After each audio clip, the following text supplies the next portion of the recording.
رمضان صبحي يعني بني ادم قد يخطئ في قراراته بالنسبه انه يلعب للاهلي ما يلعبش الاهلي، ينتقل ما ينتقلش.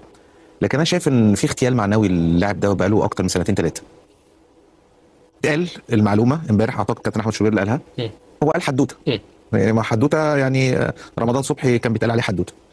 وهو طبعا ابو التفانين حدوته.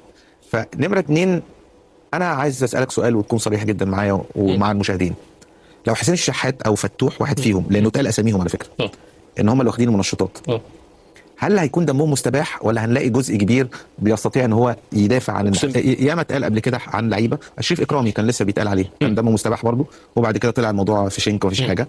النهارده فوجئت وانا ماشي في الراديو زي سبورت اف ام مستضيف الاستاذ جمال علام، واول سؤال ساله موضوع رمضان صبحي، ولانه كان بيشغل الناس وسؤال ذكي من الاعلام يعني. فاستاذ جمال علام بكل سهوله كده قال لك ايوه رمضان صبحي وعينته ايجابيه